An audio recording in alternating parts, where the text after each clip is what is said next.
नमः संस्कृताय। मैं कौशलेंद्र प्रसाद विश्वकर्मा केपी बाल गंगा क्लासेस से आज के ऑनलाइन क्लास में आपका स्वागत करता हूं। जैसा कि बच्चों, आज हम लोग कुछ महत्वपूर्ण प्रश्नों पर चर्चा करेंगे जो आपके लिए बड़े ही महत्वपूर्ण होने वाले हैं आगामी आने वाले परीक्षाओं में। तो कक्षा 9 को ध्यान में रखते हुए ये आज कुछ महत्वपूर्ण प्रश्न पर चर्चा की जाएगी। तो आइए ज़्यादा समय न लेते हुए हम इन महत्वपूर्ण प्रश्नों पर चर्चा करते हैं। सबसे पहला प्रश्न आप लोगों के लिए सबसे महत्वपूर्ण पाठ होगा भारतवर्षम। यह पाठ आप लोगों की परीक्षा की दृष्टि से बड़ा ही महत्वपूर्ण है। भारतवर्षम पाठ से बहुविकल्पी क्वेश्चन, सारांश और हिंदी में अनुवाद, ये तीनों ही क्वेश्चन बन सकते हैं। इसलिए आप भारतवर्षम पाठ बड़े ही अच्छे से पढ़ के आएंगे। इस पाठ का सारांश खास करके बड़ा ही इम्पोर्टेंट है और सारांश के साथ साथ बहुविकल्पी क्वेश्चन तो बड़ा ही महत्वपूर्ण है। अगला क्वेश्चन की बात करें तो अगला क्वेश्चन हमारा है अस्मद और युस्मत का शब्द रूप। अस्मद और युस्मत का शब्द रूप आप अच्छे से कंठस्थ करके आएंगे। अब इसमें यह नहीं बताया जाएगा कि आप अब मुझे ये याद भी नहीं है, लेकिन आप लोग ये याद रखिएगा अस्मद और युस्मत का ही शब्द रूप मिलेगा। आप किस विभक्ति का कौन सा वचन आपसे पूछ लिया जाएगा, इसकी तैयारी आपको करके आनी है। इसलिए आप अस्मद और युस्मत दोनों का शब्द रूप भली भांति तैयार करके आइएगा और इसका वाचन कई बार कक्षाओं में कराया जा चुका है। अगले प्रश्न की तरफ बढ़ते हैं। तो अगला प्रश्न है हमारा प्रच्छ और गम धातु का धातु रूप। प्रक्ष और गम धातु का धातु रूप आपको अच्छे से याद कर लेना है। लट लकार में, लंग लकार में और लृट लकार में, यानी कि वर्तमान काल, भूतकाल और भविष्य काल, तीनों ही कालों में प्रच्छ और गम धातु का रूप आपको याद कर लेना है। निश्चित ही है कि तीनों में से कोई न कोई एक आ जाएगा। परीक्षा की दृष्टि से ये दोनों ही धातु रूप बड़ी ही महत्वपूर्ण है। उसके बाद अगला क्वेश्चन है 1 से 20 तक की गिनती। आपको 1 से 10 तक तो एकदम कंठस्थ ही करके रखना है, लेकिन 1 से 20 तक गिनती आप लिख कर अभ्यास करके आएंगे, जिससे कि आपके प्रश्न पत्र में यदि कोई भी संख्या पूछ ले तो आपको तकलीफ ना हो करने में। तो खूब मन लगा के 1 से 20 तक गिनती तैयार करके आएंगे संस्कृत में। अगला क्वेश्चन है अवकाश के लिए प्रार्थना पत्र। आपके सिलेबस में 2 ही प्रार्थना पत्र हैं, एक अवकाश के लिए प्रार्थना पत्र और दूसरा है आपके लिए किसी की शादी में या विवाह समारोह में विवाहोत्सव में सम्मिलित होने के लिए आपको प्रधानाचार्य को प्रार्थना पत्र देना है। उसके लिए उससे ज़्यादा महत्वपूर्ण अवकाश के लिए ही आता है। तो आप अवकाश के लिए तैयार करके चले आएंगे तो आपका काम हो जाएगा।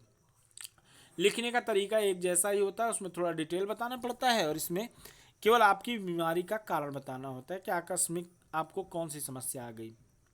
ठीक। अगला क्वेश्चन है संस्कृत में अनुवाद। आप संस्कृत में अनुवाद को भली भांति तैयार करके आएंगे। जैसे मैंने 2 उदाहरण आपके सामने प्रस्तुत कर दिए हैं कि वह विद्यालय जाता है, वह घर जाता है, वह बाजार जाता है, जैसे भी होगा ऐसे आ जाएगा। जाना, वह खाता है, ऐसा भी आ जाएगा। तो जो भी आ जाए, तो जैसे वह विद्यालय जाता है, इसका अनुवाद हो जाएगा सह विद्यालयम गच्छति। वह कहीं और जाता है, तो जैसे मान लीजिए बाजार जाता है तो सा आपणम गच्छति, ऐसा रूप हो जाएगा।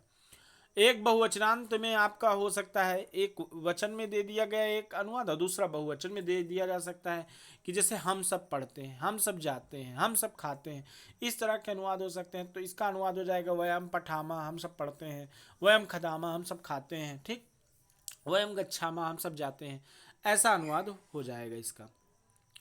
अगला बहुविकल्पीय क्वेश्चन आप लोगों को अच्छे से तैयार करके आना है। आज चंद्रशेखर आजाद के बाद से जितने भी पाठ हैं पुण्यशल्या गंगा तक के, डॉक्टर भीमराव अम्बेडकर तक के, सारे ही बहुविकल्पी क्वेश्चन आप अच्छे से तैयार करके आएंगे। क्योंकि अर्धवार्षिक एग्जाम के बाद वार्षिक एग्जाम हो रहा है, तो ज़्यादातर क्वेश्चन आपसे आधे के बाद के ही पूछे जाएंगे। इसलिए आप बहुविकल्पी क्वेश्चन खूब अच्छे से इन पाठों के तैयार करके आएंगे। और बहुविकल्पी क्वेश्चन केवल गद्य के ही नहीं तैयार करने हैं, आपको पद्य के भी अच्छे से तैयार करके आने हैं। ठीक, कुछ व्याकरण के भी रहेंगे, कुछ गद्य की भी रहेंगे और कथा नाटक कौमुदी का भी हो सकता है, जैसे गार्गी का चयचित्रण वगैरह हो गया या याज्ञवल्क्य का चयचित्रण हो गया। ये सब आप अच्छे से तैयार करके आएंगे। अगला क्वेश्चन पद्य की व्याख्या करने के लिए आएगी। कोई एक श्लोक लिखा रहेगा, खासकर आप याद रखिएगा कि अपने ध्यान दे लीजिएगा कि जहाँ जहाँ 4 लाइनों वाले श्लोक छपे हुए हैं किताब में, यद्यपि आप 4 लाइन के श्लोक कोई भी बना सकते हैं, ठीक, किसी भी श्लोक को, लेकिन ध्यान दीजिएगा कि आपके जिस पाठ में 4 लाइन वाले श्लोक छपे होंगे, देखने में वो 4 लाइन के लग रहे होंगे, किताब में ही प्रिंट होगा तो 4 लाइन का होगा, वो श्लोक आप अच्छे से तैयार कर लीजिएगा। मुझे याद तो नहीं आ रहा है, फिर भी एक श्लोक मुझे याद आ रहा है, अर्थागमो नित्यम करके कोई एक श्लोक था, वो श्लोक आप अच्छे से कंठस्थ कर लेंगे। मैं लिख इसलिए नहीं रहा हूँ कि मैं कोई कंफर्म नहीं हूँ, लेकिन मुझे ऐसा लगता है कि अर्थागमो नित्यम करके एक श्लोक है और एक और 4 लाइनों का श्लोक है। ये दोनों श्लोक बड़े महत्वपूर्ण हैं और आप इन दोनों ही श्लोक को अच्छे से तैयार करके आएंगे। ध्यान से सुन लीजिए, अर्थागमो नित्यम करके एक श्लोक है और एक श्लोक और उसी पाठ का है 4 लाइन का। ये दोनों श्लोक आप अच्छे से तैयार करके आएंगे, अर्थ इन सब का। और एक श्लोक अन्याय उपार्जितम वित्तम करके आप लोगों को बहुत बार पढ़ाया गया है, वो श्लोक आप अच्छे से तैयार कर लेंगे। तो आशा करता हूँ कि ये अति महत्वपूर्ण प्रश्न आप लोगों के सामने आज रखे गए, इसी को ध्यान में रख के आप अपने एग्ज़ाम की तैयारी करेंगे और मन लगा के इसको याद करके आएंगे। इसी के साथ आज की क्लास यहीं पे समाप्त होती है। नमः संस्कृताय, शुभम संस्कृतम।